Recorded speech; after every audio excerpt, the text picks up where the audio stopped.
जी जनाब, अस्सलाम वालेकुम। मोहम्मद जुनेद, रजीउल्लाह, आयत सिद्दीकी, अहमद, अहमद रजा, अरूसा फारूक, जैन, जीशान। आवाज आ रही है सबको loud and clear? Yes ma'am. वालेकुम अस्सलाम मैम, कैसी हैं मैम आप? बिल्कुल ठीक ठाक जनाब, आप लोग सुनाएं, क्या हाल चाल है? बस मैम दुआएं हैं आपकी। चलेंगे तो 5-6 मिनट मैंने इंतजार किया है कि थोड़ी अटेंडेंस जो है वो हो जाए ज्यादा, लेकिन चले, इतने ही शायद लोगों ने आज ज्वाइन करना है। तो स्टार्ट करते हैं हम लोग, तो अपना शुरू करें विदाउट वेस्टिंग एनी टाइम। तो सबसे पहले again I would like to welcome you all to the first class of spring 2022 session. ठीक है। और सी मैक का हमारा ये सेशन है। और आप लोगों को पता है जिस तरह नई स्कीम भी हमारी आ चुकी है, तो अब उसमें क्या क्या चेंजेस हैं, जो पुराने हमारे स्टूडेंट्स हैं उनकी मदद के लिए, उनकी हेल्प के लिए, कि क्या चेंजेस आए सिलेबस में, वो भी हम इंशाल्लाह आज डिस्कस करेंगे। लेकिन ऑब्वियसली पहली क्लास में एकदम से पढ़ाई की बातें करना मजा नहीं आता कुछ, है ना। थोड़ी हल्की फुल्की बातें करते हैं कुछ। मैं आपके बारे में कुछ पूछूंगी बातें, मैं अपने बारे में भी आप लोगों को भी थोड़ा बताती हूँ, फिर हम लोग थोड़ा सा सिलेबस अपने सब्जेक्ट के ऊपर आ जाएंगे, ऑनलाइन क्लासेस के बारे में डिस्कस करेंगे कि किस तरीके से हम इनको लेकर चलते हैं, और क्या मुश्किलात आती हैं, प्रॉब्लम्स आती हैं ऑनलाइन क्लासेस में, किस तरीके से उनको हम इंशाल्लाह ओवरकम करेंगे। ठीक है जी। तो सबसे पहले जरा मैं अपने बारे में आप लोगों को बताती चलूँ। My name is Ammar Ahmed and I'm a qualified chartered accountant, ACA हूँ, associate chartered accountant. I qualified back in 2016, या 2015 सॉरी। ठीक है जी। और तब से दिसंबर 2015 से लेके अब तक जो है वो I have been associated with back. और मैं टीचिंग कर रही हूँ। पहले मैं रेगुलर क्लासेस भी लेती थी, जो है वो वही पहले मैं इंट्रो एंड FAR 1 से मैंने स्टार्ट किया था, बेसिकली इंट्रोडक्शन टू अकाउंटिंग, जो आपका कैफ 1 होता था पुराने वक्तों में। 6 महीने पहले की बात है, जो 6 महीने पहले तक की बात है। तो कैफ 1 जो है वो इंट्रोडक्शन टू अकाउंटिंग, और FAR 1 जो कि कैफ 5 होता था उस टाइम पे, तो वो मैं पढ़ाती थी। ऑनलाइन क्लासेस भी मैंने शुरू से लेना शुरू की है दिसंबर 2015 से, और रेगुलर क्लासेस भी मैं लेती थी। तो काफी ज्यादा मैं उस टाइम पे ऑक्यूपाई होती थी, सुबह से लेकर शाम तक क्लासेस ही होती थी। फिर उसके बाद around 3 years ago when I got married, तो I had to move from Lahore। तो एफर्ट नहीं कि आप हमें जनाब छोड़े नहीं, और आप ऑनलाइन क्लासेस जो है वो कंटिन्यू करें, आप जहाँ भी हैं वहां से आप क्लासेस लें। तो ऑन बैक ने जो है ना मेरा बैक ने साथ छोड़ा, और ना मैंने बैक का साथ छोड़ा। और इवन कोविड से पहले ही मैं कहती हूँ कि मेरा वर्क फ्रॉम होम ही था, आप समझे। तो जब जब मेरा लाहौर जाना होता था, तो एक आधी दफा मैंने कोशिश की है कि जनाब वहां से मैं स्टूडियो से क्लासेस लूँ, अदरवाइज मैं वर्क फ्रॉम होम ही मेरा समझें कि सेटअप है। वे वे बिफोर कोविड। तो ऑनलाइन क्लासेस में भी आप अंदाजा लगा सकते हैं, थोड़ा मैं मुझ नाचीज को भी कुछ थोड़ा बहुत एक्सपीरियंस हो चुका है। सी मैक का गालिबन मेरा ये it's going to be my third year teaching C Mac. तो आप अंदाजा लगा लें, 8वां या 9वां कह सकते हैं कि मेरा सेशन है। तो बाकी बस सिलेबस के बारे में भी अभी जब हम देखेंगे तो आपको आइडिया हो जाएगा कि जनाब क्या बला है C Mac, cost and management accounting. अच्छा जी, पार्टिसिपेंट्स हमारे हो चुके हैं, बढ़ चुके हैं। चले जनाब, तो मैंने उससे पहले जितने पार्टिसिपेंट्स लाइव थे, अटेंडेंस में थे, मैंने उन सबको जो है वो मेरा नॉर्मली तरीका वारदात ही होता है कि जो स्टूडेंट्स होते हैं present, I normally attend to all of them. ठीक है। तो जिस तरह नाम लेने की मेरी आदत है, और जब तक मुझे वो रिस्पॉन्ड ना करे मैं आगे नहीं मूव ऑन करती। अगेन ये रूल्स एंड रेगुलेशंस ये भी मैं आपको बताती चलूंगी कि मैं कैसे जो है मेरा समझे कि क्या अप्रोच रहता है क्लास में।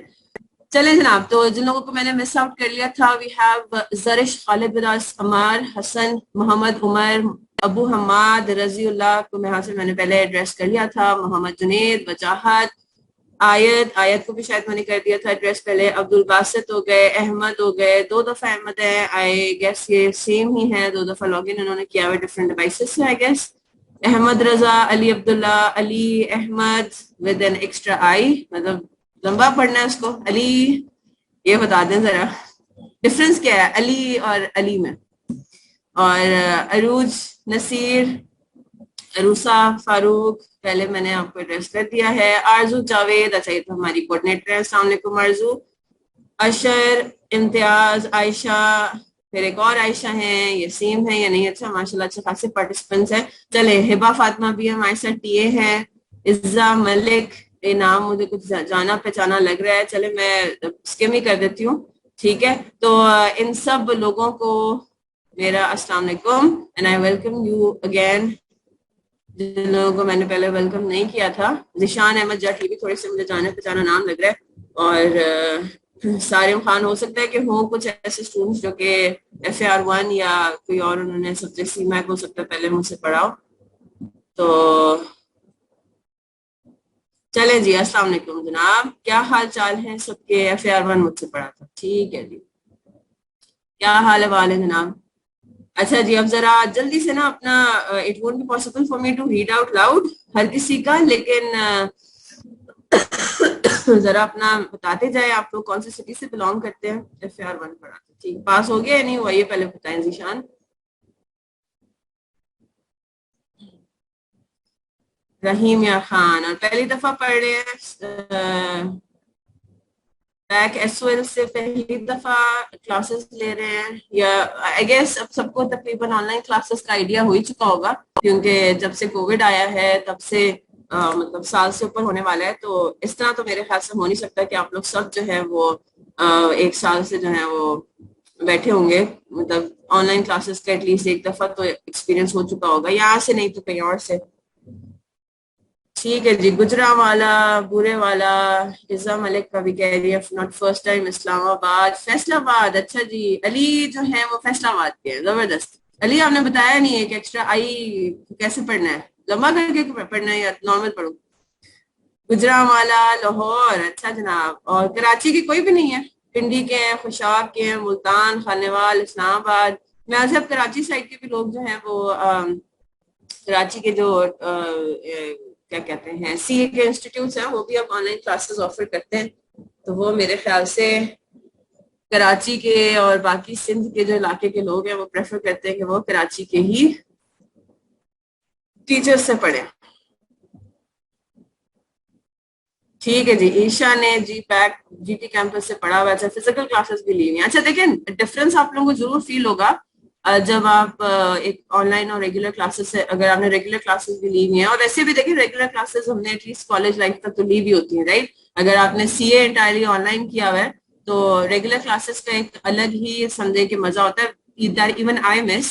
तो थोड़े से हैं, ऑब्वियसली बात है, ऑनलाइन क्लासेस में कुछ चीजें हैं जो कि आपको नहीं मिलती, लेकिन हम इंशाल्लाह उसको ओवरकम कर लेते हैं, ठीक है।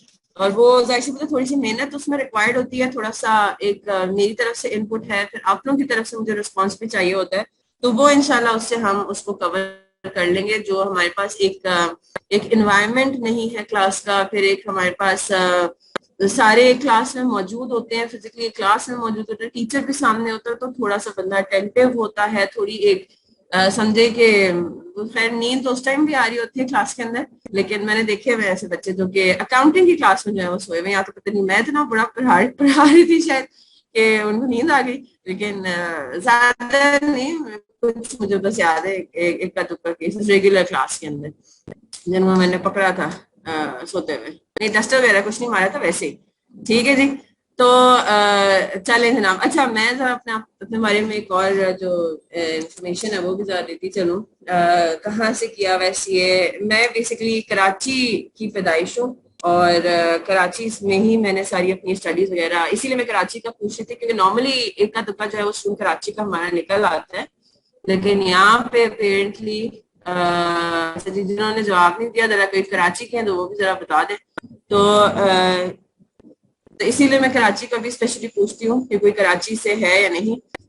तो कराची में जनाब मेरी सारी स्कूलिंग हुई। मैंने सीए भी जो है वो स्कूल जो है वो कराची से ही किया है। सीए के लिए कराची में काफी अच्छे इंस्टीट्यूट्स हैं, अभी और हो चुके हैं जिनका ऑब्वियसली बात है मुझे इतना कोई आइडिया है नहीं। मेरे टाइम पे जनाब होते थे, दो होते थे, टीएसए और अलहम्द, सुना होगा आप लोगों ने। तो इसके अलावा फिर जब फाइनल लेवल पर आते हैं तो जैसा मैंने मॉड्यूलर स्कीम में किया हुआ है, जब मॉड्यूल्स होते थे ABCDE, ठीक है जी, तो EF, हाँ एफ भी होता था।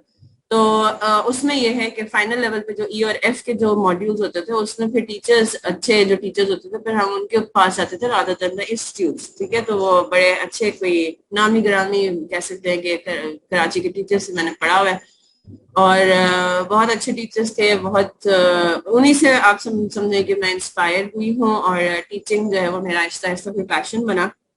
कि मैंने ये चीज देखी है कि एक टीचर जो है वो आपकी जिंदगी में सिर्फ, खासतौर पे ये प्रोफेशनल लेवल की जब हम बात करते हैं ना, टीचर जब हम बड़े हो चुके होते हैं, जब हम मुख्तलिफ फेजेस से गुजर रहे होते हैं अपनी जिंदगी के, और प्रॉब्लम्स हमारे पास आ रही होती है, हमें फ्यूचर की टेंशन होती है क्या होगा, खासतौर पे मर्द हजरात को भी होती है, उन्होंने फैमिलीज को जो है वो संभालना होता है, अपने पेरेंट्स का समझे कि राइट हैंड बनना होता है।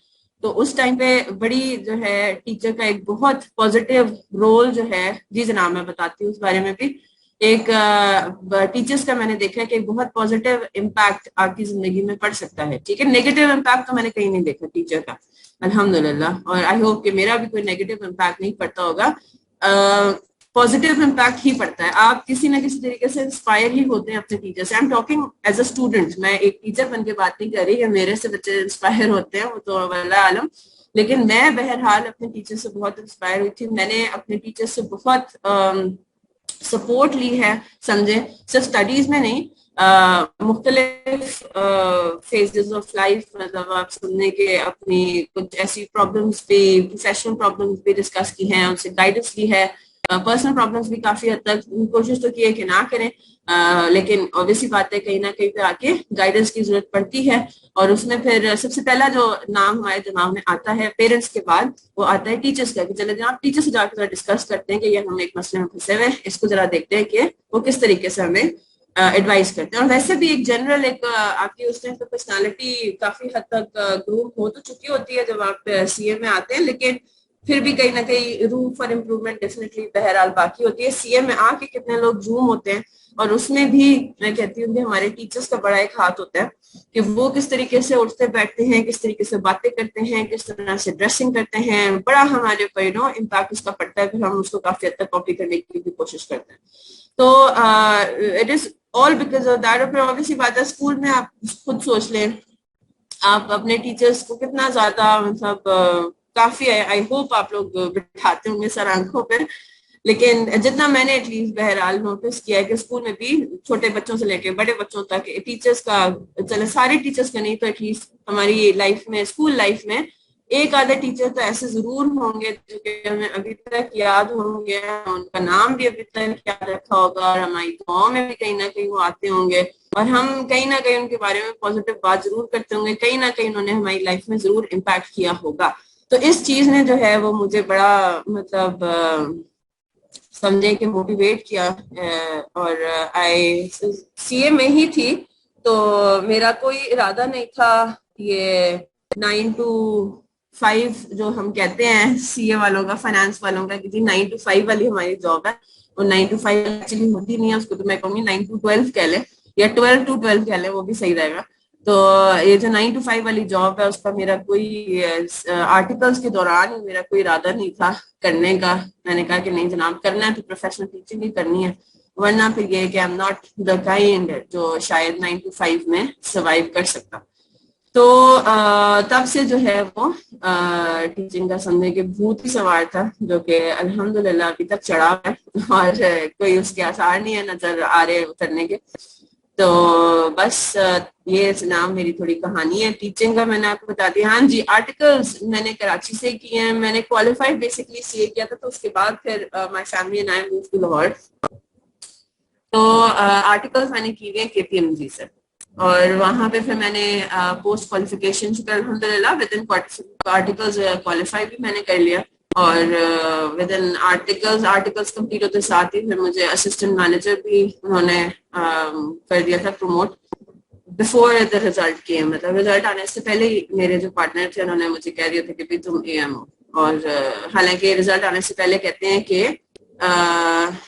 सुपरवाइजर थोड़ा सा रखते हैं। टीचिंग बेस्ट है या ऑफिस लाइफ बेस्ट है, देखिए ये तो हर एक के अपना डिपेंड करता है ना, आपकी पर्सनल प्रेफरेंस क्या है। जिस तरह मैंने कहा कि मेरे लिए अभी भी अगर मुझे कोई ऑफर करे कि 10 लाख रुपए आपकी सैलरी होगी पर मंथ और आप ऑफिस ज्वाइन करें, तो मैं शायद ना करूं।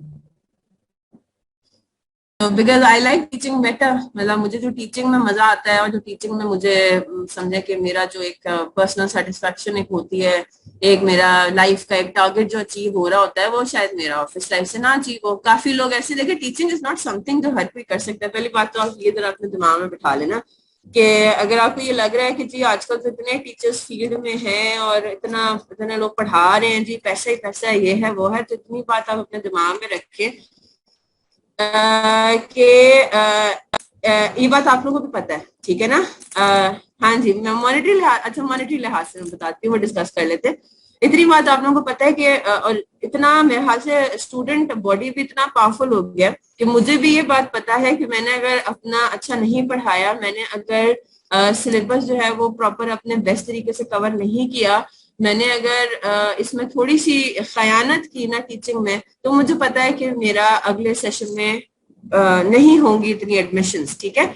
तो आप ये बात कह सकते हैं कि ठीक है आपको लग रहा है कि हर कोई टीचिंग फील्ड में आ रहा है, but not everybody is successful, ठीक है। एक या दो सेशंस वो पढ़ा रहे हैं, लेकिन अगर उनका नहीं है टीचिंग का, तो फिर they won't be getting any students, ठीक है। और अगर आपकी आजकल के इतनी कॉम्पिटिटिव एनवायरनमेंट में अगर आपके कोई स्टूडेंट्स ही नहीं आ रहे, एडमिशन ही नहीं हो रहे, तो फिर आप फारग हो, फिर आप नहीं पढ़ा सकते, ठीक है। तो टीचिंग इज नॉट एवरीबडी, समझें कि हर किसी के लिए ये नहीं है। टीचिंग इज टैलेंट कह लें या इसको कह लें कि ये आपके पैशन पे डिपेंड करता है। आई एम नॉट सेइंग कि आप लोग टीचिंग नहीं कर सकते, आप लोग कर सकते हैं डेफिनेटली। और शुरू में ये नहीं है कि हर कोई नंबर 1 पे पहुंच जाता है, आहिस्ता। अब मैं तो कहती हूँ, मैं खुद अभी I am a teacher but I am a student, I am actually learning every session में। मुझे अपने बारे में कोई एक नई चीज पता लगती है, अच्छा जी मैं इसको इस तरीके से ज्यादा बेहतर तरीके से इस तरह पढ़ा सकती हूँ, राइट। इसमें मैंने ये चीज जो है शायद इतनी अच्छी तरीके से नहीं पढ़ाई थी लास्ट सेशन में, तो अब मैं इस सेशन में इसको थोड़ा सा ये चेंज करूंगी, तो ये थोड़ा बेहतर तरीके से मैं समझा सकूंगी। तो हर सेशन हमारे लिए जो है वो एक लर्निंग वो होता है, समझें कि सेशन हमारे लिए भी होता है।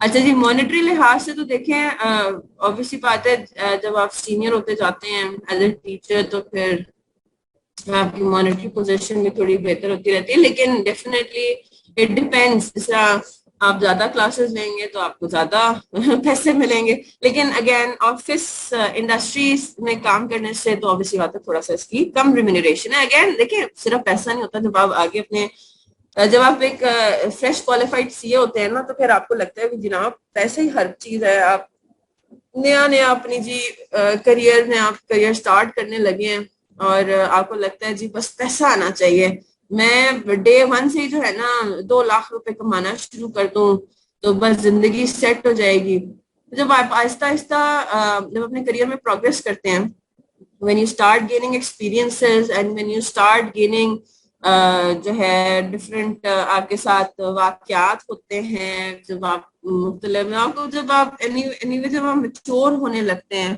अपने करियर के अंदर भी, तो फिर आपको रियलाइज होता है कि money is not everything, there is also something called peace of mind, ठीक है। आप एक बड़ी अच्छी जॉब पे लगे हुए हैं जनाब, 5 लाख रुपए उसकी तनख्वाह है, लेकिन इतनी ज्यादा ऑफिस पॉलिटिक्स है कि आप रोज रात को घर आते हैं और आपको रात को नींद नहीं आती, आपको पता नहीं होता, आप सोचते रह जाते हैं कि पता नहीं कल क्या मसले मसाइल हो ऑफिस में, क्या प्रॉब्लम्स हो।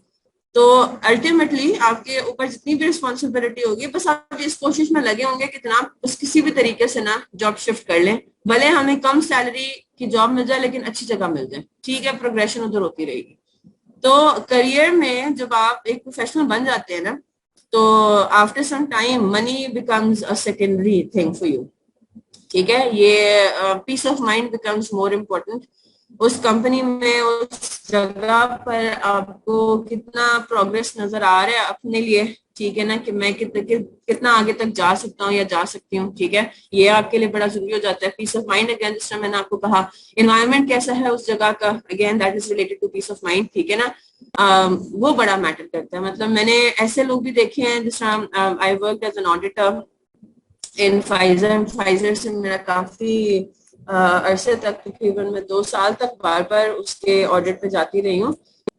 फाइजर वाइट आप लोगों ने सुना होगा, ये जो कॉन्स्टेंट टैबलेट्स बनाने वाले हैं, और भी इस तरह के जैनिक्स है, इस तरह की सारी मेडिसिन के। तो उधर मैंने उस टाइम पे, मतलब I seen people working in Pfizer white since the past 25 years, किसको प्रॉब्लम्स नहीं हुए होंगे, सही है। और उनकी सैलरी शायद उस टाइम जाके थोड़ी बेहतर, जी फाइजर कोरोना वैक्सीन, लेकिन उस टाइम पे कोरोना वाला कोई सीन नहीं था, ठीक है, जब मैंने ऑडिट किया था उधर का। तो मतलब हर किसी की सैलरीज तो नहीं होंगी ना, 3-3 lakh, 4-4 lakh, 5-5 lakh. They were people who are working for 25 years at a मतलब नॉर्मल वेज, सही है, लेकिन वो थे उधर, they were loyal to the company, क्योंकि उनको वहाँ पे एनवायरमेंट अच्छा मिल रहा था, उनको वहाँ पे फैसिलिटीज अच्छी मिल रही थी, उनको वहाँ पे उनके कॉलीग्स के साथ बड़ा अच्छा, तो क्यों वो छोड़ के जाते, ठीक है ना। तो वो उन्होंने फिर स्टेट देयर। तो हो सकता है उनको ऐसे बेटर ऑफर्स भी आ रही हो, लेकिन उन्होंने बाकी चीजों की बिना पे छोड़ दिया वो ऑप्शन। तो अल्टीमेटली आगे जाके थोड़ा सा मॉनेटरी जो एक चीज होती है ना, दैट बिकम्स रेलिवेंट होता है डेफिनेटली, बट वो थोड़ा सेकेंडरी, उस पे सेकेंड नंबर पे आ जाता है, कह लें, ठीक है, किसी भी जॉब को एनालाइज करने के लिए। हाँ ऑब्वियसली देखें, जैन बच्चे देखो, किसी भी चीज को पढ़ने का, जिस तरह डॉक्टर्स बनते हैं, ठीक है, डॉक्टर्स में एक इंसानियत भी होती है, लेकिन हम ये भी नहीं कह सकते कि सीएज में इंसानियत नहीं होती। लेकिन अब डॉक्टर्स भी हैं। अब अगर मैं आपको कहूँ कि जनाब, बड़ी कोशिश रहती है कि एक अच्छे हॉस्पिटल में लगे, क्यों भाई, किसी फलाई इदारे में लग जाए डॉक्टर्स, उधर भी थोड़ा सा मॉनेटरी एक होता ही है ना, मोटिवेशन होती है कि अच्छे हॉस्पिटल में लगेंगे, अच्छे हॉस्पिटल से अपनी रेजिडेंसी वगैरह जो भी है वो पूरा करेंगे, सीवी पे एक अच्छी इम्पैक्ट आएगा, तो एक अच्छी जॉब मिलेगी, एक अच्छी जॉब के साथ में जाहिर सी बात है पैसे भी ज्यादा होंगे, सही है ना। तो मॉनेटरी इम्पैक्ट जो है वो हर जगह पर होता है। अब सीए में हम ये कह सकते हैं कि हमने कोई ये मोटिवेशन नहीं होती कि हमने किसी की जान बचानी है, सही है, हमने कंपनीज को बचाना होता है फ्रॉम गोइंग बैंकरप्ट। तो एक मोटिवेशन ये भी होती है। फिर डेफिनेटली कुछ लोगों का अकाउंटिंग जो है वो एक मतलब समझने की उनको पसंद होता है, हिसाब किताब करना, और बाकी सारी चीजें ऑब्वियसली बात है, टैक्स हो गया, वो आगे जाके आप लोगों को पता लगता है कि हम कहाँ फंस गए हैं। तो टैक्स भी है, तो कंपनी लॉ भी है, पता नहीं क्या क्या रट्टे मारने हैं, ठीक है ना। तो आप लोग जब एंटर होते हैं सीए, तो लगता है सिर्फ अकाउंटिंग करनी है, सिर्फ एड लेस ही करना है चीजें, है ना। हाँ जी, ये मैंने देखा नहीं है, ये ड्रामा रंग महल है, लेकिन इसकी बड़ी मैंने वो मीम्स देखी हैं कि एक दिन में पता नहीं वो सीए कर लेती है, अच्छा 1 मंथ में कर लेती है। वैसी लाइफ बेटे बहुत, मतलब सीए क्वालिफाई करने से पहले आपको काफी रगड़े खानी पड़ती हैं फिर उसके बाद आप सीए बनते हैं। अच्छा सीए में टॉप करती है, उसमें वो ये डायलॉग ही बोलती है कि मैंने टॉप किया है। तो उसको बताना था कि भाई थोड़ा सा यहाँ से ये डायरेक्टर से कांटेक्ट करना चाहिए कि इसमें टॉप वॉप कुछ नहीं होता, या तो सर्टिफिकेट ऑफ मेरिट आते हैं, गोल्ड मेडल आते हैं, बताएं क्या किए, आर्टिकल्स किए बगैर। अच्छा उसको एग्जाम होंगी ना फिर, टॉप करना है तो ठीक है, फिर आप रंग महल वालों वाले जो डायरेक्टर है ना, उनको अपनी वो भेज दें, पोर्टफोलियो भेज दें, वो आपको करा कर लेंगे कास्ट, फिर आप टॉप कर लेंगे वहां पे। अच्छा टाइम स्पेसिफाई नहीं किया, इज़ा ने सही तरीके से देखा हुआ है ड्रामा, आप लोगों ने सिर्फ लगता है इतना पोस्ट ही मीम्स ही देखी है उसकी।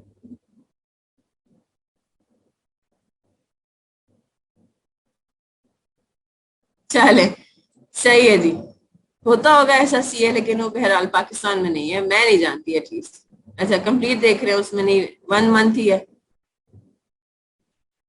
3 मंथ, 3 इयर्स की बदल है। अब दोबारा आप लोगों ने आज देखना है वो वाली एपिसोड जिसमें वो क्वालिफाई करती है, और उसमें जरा नीचे वो देखे ना, कभी कभार आते हैं ना ड्रामास के स्क्रीन के नीचे लिखा हुआ होता है कि 3 साल के बाद, 6 साल के बाद, तो एक दफा देख लें कहीं वो 7 साल 10 साल के बाद तो नहीं लिखा हुआ, 10 years later she qualified CA and topped in CA।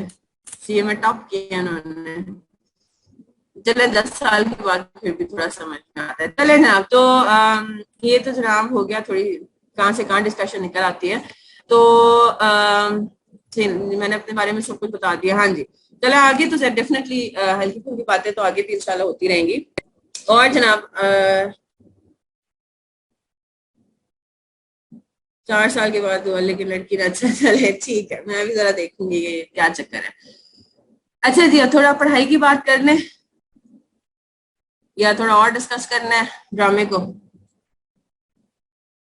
हाँ जी, अब जरा सिलेबस के ऊपर आ जाते हैं। सीमा के सिलेबस, अच्छा मुझे इंशाल्लाह पैक की बुक जो है वो कल शेयर हो जाएगी। तो मैं आप लोगों से आप लोगों ने भी उसको इंशाल्लाह परचेज करना है। पैक की बुक हमारी मेन बुक होती है। मैं जरा यहाँ पे लिखना भी शुरू कर दूँ।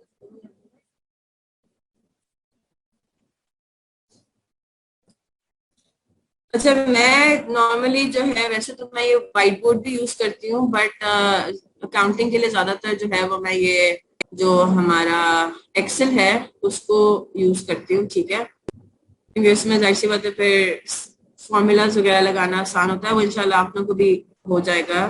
खैर, तो मैं यहीं पे, अच्छा स्टडी टेक्स्ट सून लॉन्च हो जाएगी नई वाली, अभी तक तो उन्होंने नहीं की हुई। ठीक है, कल रात तक मैंने चेक किया था तो उन्होंने अभी तक नहीं। अभी बेसिकली वो हम सारे टीचर्स से कमेंट्स जमा कर रहे हैं। ठीक है, मेरे ख्याल से तो शायद लास्ट डेट गुजर चुकी है कमेंट सबमिट कराने की। तो वो उसके बाद वो उसके अंदर जो भी उन्होंने चेंजेस इनकॉर्पोरेट करनी है वो करके फिर इंशाल्लाह इशू कर देंगे ना भाई। अच्छा जी,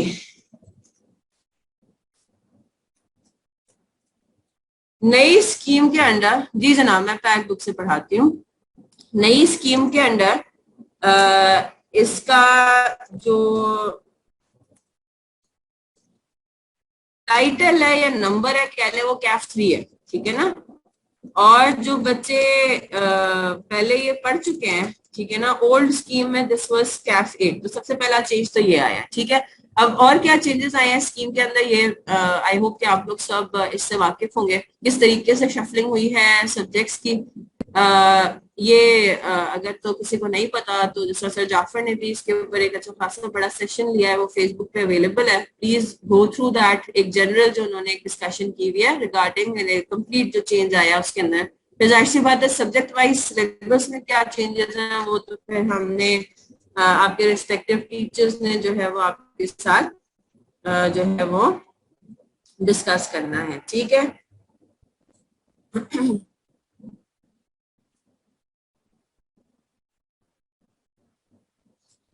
अच्छा जी, तो अब जरा हम देख लेते हैं कि हमारे पास चेंजेस क्या क्या है।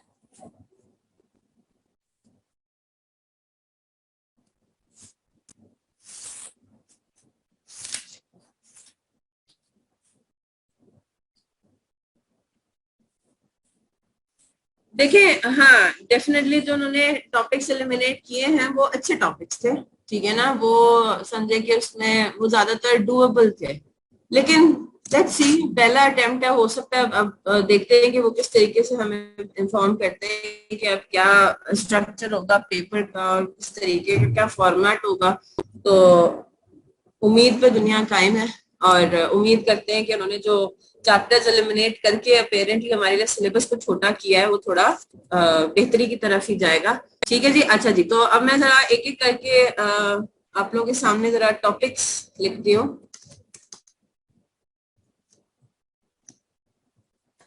ठीक है, सीमा के सिलेबस में क्या क्या चेंजेस आई हैं।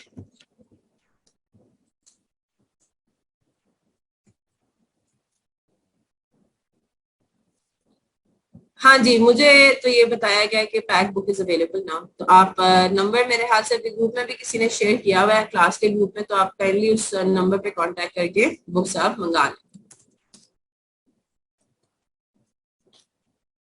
अच्छा जी, पुराने टॉपिक्स में क्या क्या था ये जरा मैं एक दफा लिस्ट डाउन कर दूं, फिर हम उसको देखते हैं कि न्यू टॉपिक्स इसमें कौन कौन से हैं जो कि कॉपी हुए। रॉ मटेरियल के नाम से मटेरियल्स का एक टॉपिक होता था, सही है, जिसमें हम पहले तो थोड़ा हमारा इसमें रिविजन ही कह सकते हैं कि होता था, इन्वेंट्री मैनेजमेंट, ठीक है। इन्वेंट्री वैल्यूएशन से वो स्टार्ट होता था। इन्वेंट्री वैल्यूएशन में FIFO, weighted average, perpetual periodic, और ये चीज हम आगे इंशाल्लाह देखते हैं कि जी जनाब डेफिनेटली पैक, पुरानी पैक बुक से तो हम नहीं पढ़ाएंगे ना, फिर जो नई स्कीम आई है उसी के हिसाब से अपडेट हुई है, ठीक है। अच्छा जी, मटेरियल हमारे पास एक टॉपिक होता था, फिर हमारे पास टॉपिक कौन सा होता था, ओवरहेड्स का एक टॉपिक होता था, फिर हमारे पास लेबर कॉस्टिंग होती थी, मार्जिनल एंड एब्जॉर्प्शन कॉस्टिंग।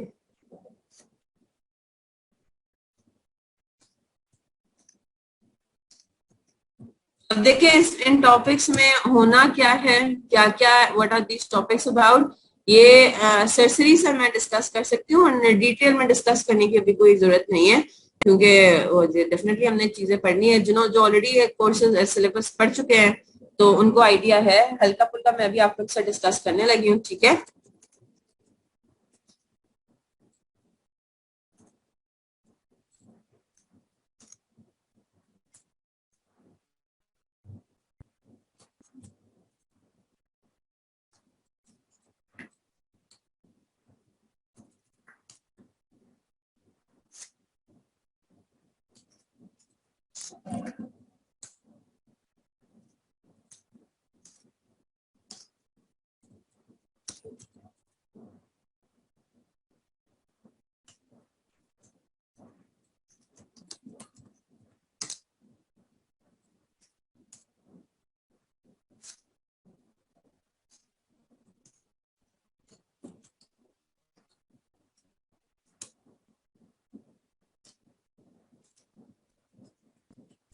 अच्छा, ये वाला वैसे टॉपिक पर्सनली मुझे बहुत बुरा लगता था, सस्टेनेबिलिटी रिपोर्टिंग का।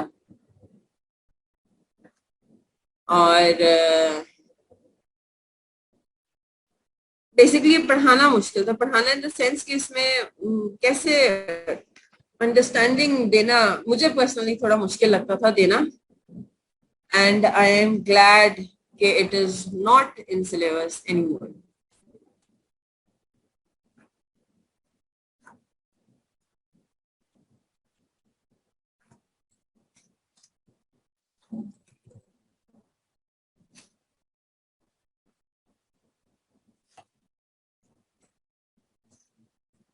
स्टैंडर्ड कॉस्टिंग में कुछ चेंजेस आए हैं, वो हम इंशाल्लाह उस टाइम देख लेंगे। Target costing as it is है, short term decision making as it is है, इंट्रोडक्शन टू फाइनेंशियल इंस्ट्रूमेंट्स खत्म हो गया, रिमूव्ड है from syllabus, time value of money is remove from syllabus,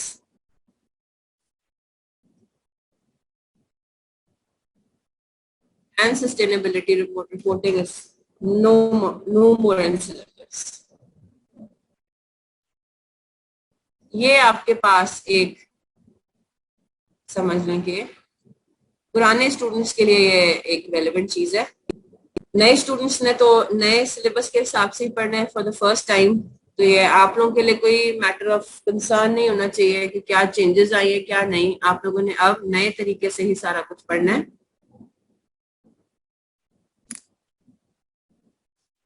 जी इज़ा, गालबन आपसे मेरी बात हो रही है व्हाट्सएप के ऊपर, आपने मुझसे पूछा था,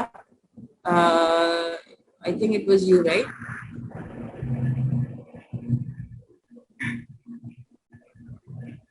माइक किसी का ऑन है, kindly turn it off unless आपने मुझसे कुछ पूछना हो।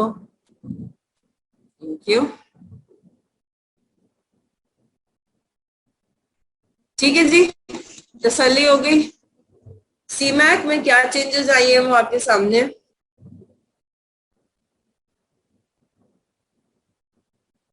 सवाल पूछना है तो नहीं, नो प्रॉब्लम सजाल।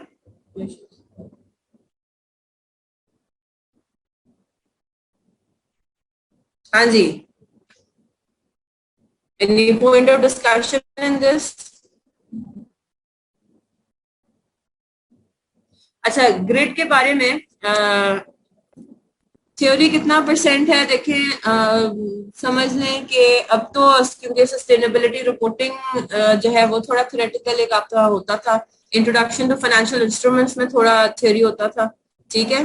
सिलेबस हुआ तो कम है डेफिनेटली। अच्छा, just give me a minute, मैं आप लोगों के सामने आईकैप ने जो शेयर किया हुआ है सिलेबस और ग्रेड वगैरह, वो मैं आपके सामने रख देती हूँ, फिर उसी के बारे में हम डिस्कस करेंगे। याद रखिएगा क्योंकि ये पहली दफा हमारा न्यू स्कीम के अंडर टेस्ट हुआ है, तो हमारे पास कोई प्रीवियस पैटर्न नहीं है, ठीक है, कि जिसके हिसाब से हम ये कह सके कि जी नॉर्मली इतने मार्क्स का क्वेश्चन जो है वो आता है या आएगा इस क्वेश्चन में, इस टॉपिक में से। तो हम एंटायरली जो आईकैप ने जो है वो ग्रिड हमें दी हुई है, हम उसी को फिर फॉलो करेंगे। और उन्होंने वो, आपको पता है, काफी हद तक जनरलाइज्ड ग्रिड होती है उनकी।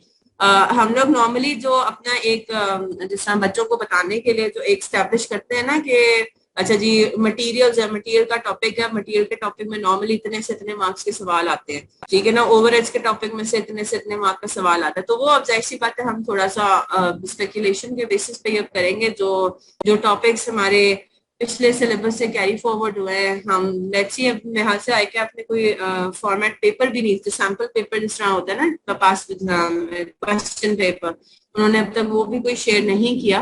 तो लेट्स वेट फॉर दैट, और फिर उसके बाद हम एक फाइनल कोई ठोस जो है ना वो चीज एक निकाल सकेंगे कि अच्छा जी ठीक है, उन्होंने उतने ही मोर और लेस मार्क्स का जो है वो क्वेश्चन इस सिलेबस में भी अंडर भी आएगा, ठीक है। तो हम अभी ये अज्यूम कर लेंगे कि जो टॉपिक्स हमारे पुराने, अब अगेन जो टॉपिक्स खत्म हुए हैं उनके मार्क्स उन्होंने कहीं ना कहीं तो एडजस्ट करने हैं ऊपर नीचे, ठीक है ना। अच्छा, थ्योरी कितनी आती है और कितनी आ सकती है, आप समझें कि आप एटलीस्ट 5% अपने पास रखें उसका एक जो है वो डेफिनेशन आपसे अप टू 5%, ठीक है, यानी कि अप टू 5 मार्क्स का वो पूछ सकता है आपसे कि जी कोई डेफिनेशन पूछ ले, ठीक है, कि इसका क्या है, या कोई आपको सिनेरियो बेस्ड है, यहाँ पे कम ही होते हैं, डेफिनेशन ही ज्यादातर होती है। अब ज्यादातर थ्योरी जो है वो under the old scheme introduction to financial instruments था, उसमें से आती थी, सस्टेनेबल रिपोर्टिंग में से आती थी, ठीक है ना। जो पुराने हमारे स्कीम के बच्चे हैं उनको इस बारे में आइडिया भी है। तो अब उम्मीद है कि अब थोड़ी कहीं ना कहीं अब थोड़ा सा आसानी हो जाएगी थ्योरी में, सही है ना। It has not really affected the study hours, क्योंकि बेटे देखिए अब नहीं, एमसीक्यूज इसमें नहीं होते।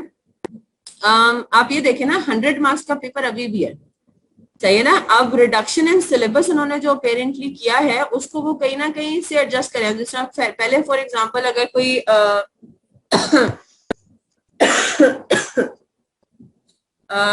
देख लेते हैं, जिस तरह मटेरियल का एक क्वेश्चन आया 15 मार्क्स का, ये पहले सिलेबस के अंडर, ठीक है ना।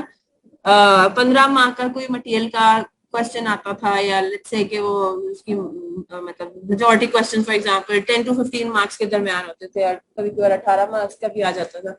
तो अब आप सोच लें, अब उसने जो टॉपिक्स आपके खत्म किए, स्पेशली बजटिंग, बजटिंग एक थोड़ा सा मेजर किस्म का एक हमारा टॉपिक माना जाता था, it was one of the major topics. तो अब उसने जो वहां से मार्क्स एडजस्ट करने थे, अब वो कहीं ना कहीं उसको डेफिनेटली उसको करेगा, वो जाहिर सी बात है फिर ज्यादा चीजें टेस्ट करेगा, ठीक है ना, एक क्वेश्चन के अंदर। अब वो किस तरीके से उसको एडजस्ट करेगा, अब उसको देखते हैं। आई कैप स्टडी टेक्स्ट जब हमें रिलीज करेगा तो फिर देखेंगे, उसके नाम में और क्लियर हो जाएगा, ठीक है ना। तो study hours I would not से अफेक्ट होंगे, और ना ही वो अफेक्ट होने चाहिए। पहले आप जितना टाइम सीमैक को देते थे, अब भी आइडियली उतना ही टाइम देना पड़ेगा, क्योंकि अब मेहनत उन्हीं जो है ना रिमेनिंग टॉपिक्स में डिवाइड हो गई, ठीक है ना। तो इस चीज का थोड़ा हमें ख्याल रखना है। एमसीक्यूज हमारे पास नहीं होते बिल्कुल भी। अच्छा, एक और इसमें एडिशन है, बेसिकली वो मेरे ख्याल से तो मार्जिनल एंड एब्जॉर्प्शन कॉस्टिंग में ही शायद वो उसको एडजस्ट कर लेंगे। एक और there is another thing called activity based costing, लेकिन जो आईकैप ने हमसे अभी ड्राफ्ट स्टडी टेक्स्ट शेयर किया है उसमें एक्टिविटी बेस्ड कॉस्टिंग उसने कवर नहीं किया। तो अब उसके बारे में जरा देखते हैं कि जो अब वो ऑफिशियली आईकैप पे अपना जो स्टडी टेक्स्ट रिलीज करेगा उसमें एबीसी उसने डाला है नहीं डाला, क्योंकि अगर वो स्टडी टेक्स्ट में नहीं है तो वो फिर एग्जामिनेबल नहीं होगा। तो ये एक चीज है जिसके बारे में मैं अभी सिर्फ वर्बली आपको बता रही हूँ, मैंने लिखवाया कुछ नहीं है, ताकि कोई पत्थर पे लकीर ना बन जाए। अच्छा जी, just give me a minute, मैं आप लोगों के सामने वो डिस्प्ले कर दूं जो हमारा आई कैप का ग्रेड है। आप लोगों ने देखा है अपनी वेबसाइट, अपने पोर्टल पे जाके जरा इधर उधर हाथ पैर मारे हैं? जो डायरेक्टिव्स इशू किए हैं आई कैप ने रिगार्डिंग द न्यू स्कीम, वो आप लोगों ने रीड किया है? एफएक्यूज वगैरह रीड किए हैं? चलें, वेरी गुड। तो उसी में डायरेक्टिव 1.01 में यू कैन सी एनेक्सियर ए में उन्होंने जनाब जो सिलेबस है ना उसको थोड़ा सा ले डाउन किया। अगर आप टीचिंग आवर्स देखें तो टीचिंग आवर्स देखें उतने ही है अराउंड, ठीक है ना। पहले भी हम तकरीबन 120 आवर्स 110 आवर्स के अंदर जो है वो इसको कवर करते थे, और मार्क्स भी आप देखें 100 ही है। तो सिलेबस के कम ज्यादा होने की वजह से टीचिंग के पैटर्न के ऊपर और स्टडीज के पैटर्न पे कोई फर्क नहीं पड़ा, ठीक है ना। तो अब ये हमारे पास उन्होंने थोड़ी सी हमें जो वेटेज दी हुई है, अब जरा देख लेते हैं। There is something called cost associated with production. अब मुझे बहुत ज्यादा लेमैन टर्म्स में इस बारे में इसको जरा डिस्कस करना है, बिकॉज देयर आर पीपल जो कि पहली दफा कॉस्ट एंड मैनेजमेंट अकाउंटिंग पढ़ रहे हैं, तो उनको पहली बात तो ये कि इतना पहली दफा एग्जैक्टली पढ़े, इससे पहले आप लोगों ने फाइनेंशियल अकाउंटिंग पढ़ी है, तो फाइनेंशियल अकाउंटिंग के बारे में तो आप लोगों को थोड़ा बहुत आइडिया है, लेकिन कॉस्ट अकाउंटिंग क्या होती है इस बारे में डेफिनेटली अब हमने इंशाल्लाह मैंने ही आपको बताना है, सही है। लेकिन सिलेबस डिस्कस करने से पहले ये बेसिकली पुराने स्टूडेंट्स के लिए थोड़ा ज्यादा रेलेवेंट हो जाएगा, और जो नए स्टूडेंट्स हैं उनको थोड़ा सा हो सकता है सर के ऊपर से बात फील गुजरते हुए फील हो, लेकिन अगेन मैं ज्यादा इसके ऊपर इसीलिए टाइम नहीं इन्वेस्ट करूंगी, ठीक है। कॉस्ट एसोसिएटेड विद प्रोडक्शन पर उन्होंने वेटेज दिए 35 to 45 मार्क्स, ठीक है। अब कॉस्ट एसोसिएटेड विद प्रोडक्शन के अंदर फिर क्या क्या चीजें आ जाती हैं, उसके अंदर आपके पास आ जाता है marginal absorption costing, material, labour, overheads, under over absorb, ठीक है ना। ये सारी चीजें, ये सारी जो है टॉपिक्स जो है वो हमारे सेक्शन ए के अंदर आ जाते हैं, कॉस्ट एसोसिएटेड विद प्रोडक्शन, ये आप खुद भी देख सकते हैं। और इस इन जो टॉपिक्स का वेटेज है इट इज 35 to 45 मार्क्स, ठीक है। फिर उसके बाद हमारे पास आ जाता है कॉस्ट फ्लो, ठीक है। कॉस्ट फ्लो का उन्होंने वेटेज दिया हुआ है 20 to 30 मार्क्स, ठीक है। कॉस्ट फ्लो के अंदर हमारे पास क्या जो है वो टॉपिक्स हैं, जरा process costing, target costing and variance analysis, ठीक है। वेरिएंस एनालिसिस में हल्की फुल्की चेंजेस आई हैं, वो भी हम इस टाइम इंशाल्लाह उसको देख लेंगे, ठीक है जी। तो इन टॉपिक्स का मिला के 20 to 30% जो है वो वेटेज है। Cost management planning and decision, उसके अंदर आपके पास रिमेनिंग चीजें आ जाती हैं, जैसा शॉर्ट टर्म डिसीजन मेकिंग हो गया, ब्रेक इवन एनालिसिस हो गया, ठीक है ना। ये जो लिखा हुआ है बी में लिखा हुआ है, ये सीवीपी में ब्रेक इवन वगैरह आ जाएगा। स्पेशल ऑर्डर्स, मेक और बाय डिसीजंस, फर्दर प्रोसेसिंग, ये सारी जो है हमारी डिसीजन मेकिंग का पार्ट है। ईओक्यू जो है वो हम इंशाल्लाह मटेरियल्स के साथ ही इसको देखेंगे। Safety stock and reorder level, ये भी हम मटेरियल्स के साथ ही इसको देख रहे होते हैं, but these are basically decision making techniques में ये आते हैं, ठीक है। तो ये जो हमारा सेक्शन है इसको उन्होंने 30 to 40 मार्क्स का वेटेज दिया, ठीक है।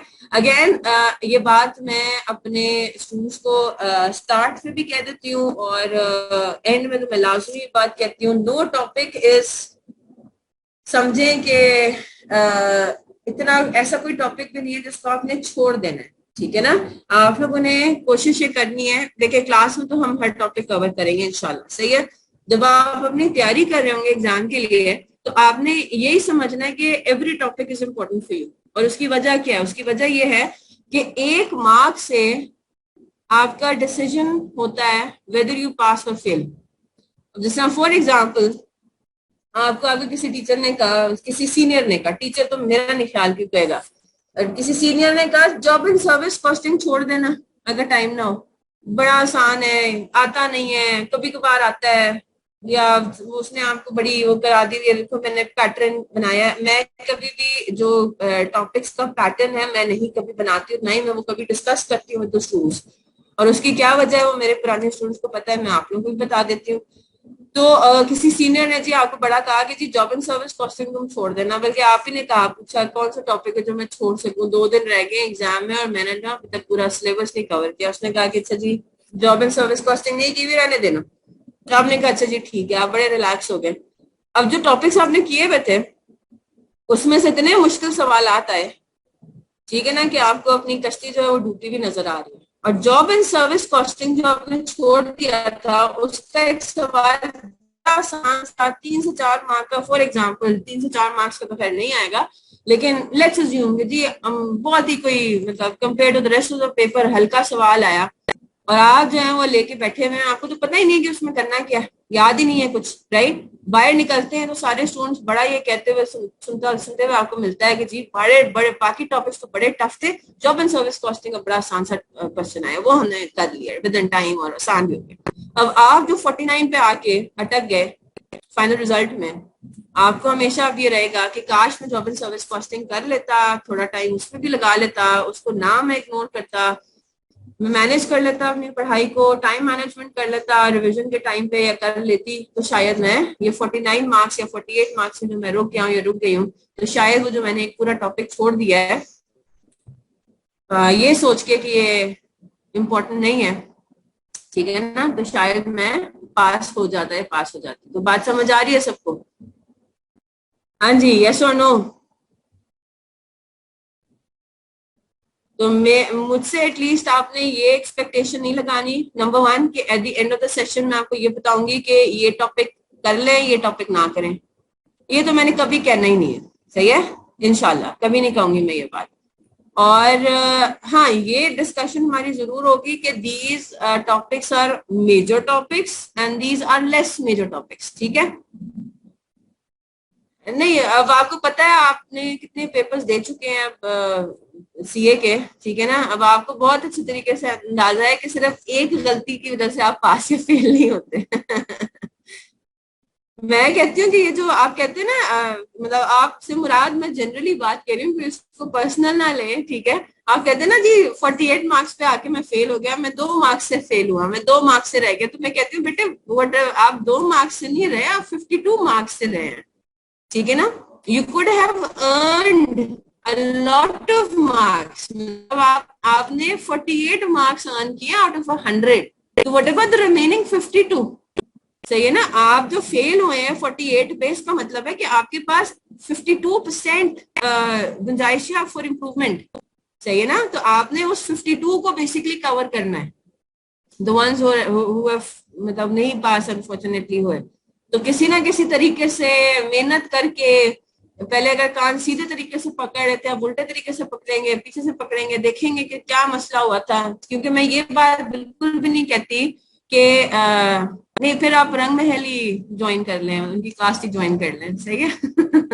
अगर आपने टॉप करना है तो वो भी 1 महीने में, सही है। तो मैं ये बिल्कुल भी नहीं कहती कि मेहनत नहीं करते आप लोग, सही है, मेहनत हम सब बहुत करते हैं, बस वो मेहनत कभी कभार ना गलत डायरेक्शन में चली जाती है, सही है ना, वो हम मेहनत सही तरीके से नहीं कर पाते। हम मेहनत कर लेते हैं किसी एक टॉपिक पे, बहुत ही ज्यादा मेहनत कर लेते हैं जिसपे शायद जरूरत इतनी नहीं थी, है ना, हमें लग रहा था ये बहुत ही जरूरी है, नहीं समझ आ रहा है मुझे, हालांकि इतना कोई मसला नहीं था उसमें।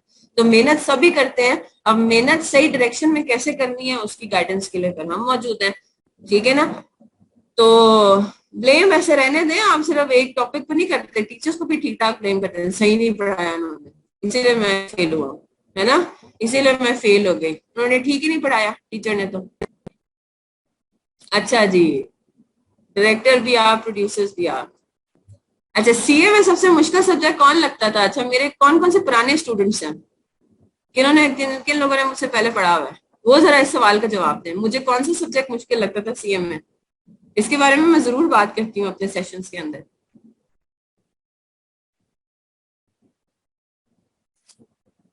इजा याद है आपको? जिशान,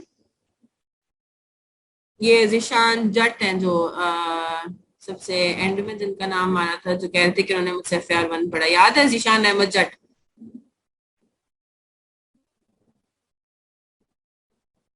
नहीं याद? कंपनी लॉ सबसे मुश्किल लगता था मुझे। अच्छा, आपने नहीं पढ़ा हुआ? इज्जा मलिक, अच्छा मुझे लग रहा है मैंने आपका नाम मैं रिकॉल करी, तो मस्ट बी सम अदर इज्जा, ठीक है। कंपनी लॉ वाज माय, समझे कि लीस्ट फेवरेट, नहीं मैं तो उसको लीस्ट फेवरेट क्या, मैं तो कहती हूँ मेरा फेवरेट था ही नहीं।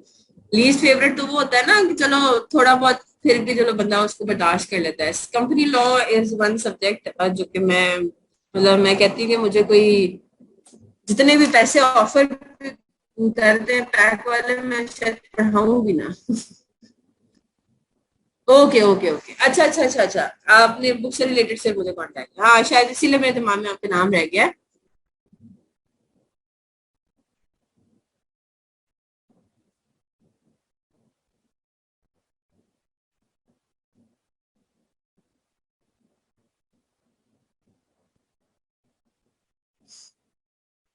तो कंपनी लॉ वाज माय, जो अच्छा नहीं लगता था, मुश्किल तो है नहीं था, पास तो खैर हो गया, लेकिन वो मुझे अच्छा नहीं लगता था। और शायद अच्छा ना लगे कोई सब्जेक्ट तो वो आपको ऑटोमेटिकली थोड़ा मुश्किल भी लगने लगता है, क्योंकि वो उसमें रटा बहुत ज्यादा था। और थोड़ा उसमें मैं अनफॉर्चुनेट भी रही हूँ कि थोड़ा ए फर्स्ट टाइम में वो क्लियर नहीं हुआ मेरा। बाकी सारे सब्जेक्ट्स तो मैंने फर्स्ट अटेम्प्ट में क्लियर कर लिए थे, सिवाय कंपनी लॉ के। कंपनी लॉ में अटेम्प्ट लगी थी क्योंकि मुझे वो पसंद नहीं था। बाकी सब अल्हम्दुलिल्लाह क्लियर हो गए थे। एक और सब्जेक्ट था, मुझे याद नहीं आ रहा, शायद ऑडिट था फाइनल लेवल पे, वो शायद मेरा सेकेंड अटेम्प्ट में निकला। बट कंपनी लॉ मेरा, बिलीव इट और नॉट, फिफ्थ अटेम्प्ट में निकला। सारे वही हैरान होते थे ना, मैं खुद भी, इसीलिए मुझे बहुत ज्यादा उससे चिढ़ होने लगी थी कि सब कुछ सब सब सही जा रहा है, सारे सब्जेक्ट्स फर्स्ट अटेम्प्ट में निकलते जा रहे हैं, और एक सिर्फ यही मेरा अटका हुआ था। फर्स्ट अटेम्प्ट के लिए टिप्स एंड ट्रिक्स जो है वो यही है कि सब्जेक्ट को ना, मतलब मैंने, जब मैं आपको सही बात बताऊं, जब मैं बिल्कुल रिलैक्स होकर मैंने कंपनी लॉ पढ़ा ना, कि बस अब क्या करना है, एक ही सब्जेक्ट रह गया है, हो जाए क्लियर, हो जाएगा क्लियर ये भी, तो फिर मेरा, अच्छा बेटे पहली बात तो ये कि मेरा, मैंने कैफ स्कीम से नहीं किया हुआ, ठीक है ना, मैंने मॉड्यूलर स्कीम से किया हुआ है। इससे भी पहले मॉड्यूल्स होते थे। तो अभी जो आपके है ना कैफ 1 2 3 4 5, ये डिफरेंट मॉड्यूल्स में डिवाइडेड थे। तो आप ये समझ लें कि मैंने पूरा सीए जो है ना, स्टार्टिंग फ्रॉम एएफसी, आप लोगों का जो है, अभी शायद उसका नाम चेंज हो गया न्यू स्कीम के अंदर, तो starting from AFC till your final papers, वो मेरे 5.5 साल में मुकम्मल हो गए थे। तो देखें अब टिप्स एंड ट्रिक्स क्या है, अगेन मेहनत सबसे बड़ी बात, और मेहनत सिर्फ आखिरी के 2 महीनों में या आखिरी के महीने में या आखिरी के एक हफ्ते में नहीं, सही है। मेहनत जो है वो आपकी डे वन से चाहिए होगी, सही है। और आज तो डेफिनेटली नहीं, क्योंकि आज हमने ऐसे कुछ पढ़ा तो नहीं है। डे वन से मुराद ये है कि जब मैं आप लोगों को होम असाइनमेंट्स दूं, आप वो होम असाइनमेंट्स टाइमली बेसिस पे करें। देखें अब आपने जितने सब्जेक्ट्स उठाए हुए हैं, आपने 2 सब्जेक्ट्स उठाए हुए हैं, 3 उठाए हुए हैं, इतनी बात तो आपने दिमाग में रखनी है ना कि ये नहीं हो सकता कि आपको कोई टीचर होम असाइनमेंट्स ना दे, ये नहीं हो सकता कि टेस्ट ना हो, सही है ना। तो आपने खुद मैनेज करना है। अगर आपको आज के दिन 3 होम असाइनमेंट्स मिले हुए, तो you have to do them, ठीक है ना। अभी आप लोग फुल टाइम स्टूडेंट्स हो, the only important thing in your life, other than some other important things like your parents, your own health, etc., उनके अलावा the only thing that you should be focusing upon is studies. हमें जब home assignments मिलते थे, तो हम ये नहीं कहते थे कि अच्छा जी एक काम ये करते हैं, 3 होम असाइनमेंट्स है और उसमें से 2 कर लेते हैं, एक रहने देते हैं, और टीचर को ये कहते हैं कि बहुत ज्यादा होम असाइनमेंट्स थे हमारे पास, टाइम नहीं मिला। ऐसा नहीं हो सकता, और ऐसा होना भी नहीं चाहिए। तो मेहनत से मतलब यही कि डे वन से मेहनत जो है वो, इसका मतलब ये है कि आपने फिर करनी है, लाइक अपनी जान मार देनी है उसके अंदर, ठीक है। और ये बात मैं आपको बता दूं, इस बारे में अनफॉर्चुनेटली अभी हम डिस्कस नहीं कर सके, ये बात मैं आपको बता दूं कि ऑनलाइन क्लासेस में थोड़ा एक्स्ट्रा मेहनत, एक्स्ट्रा एफर्ट जरूरी होता है, ठीक है।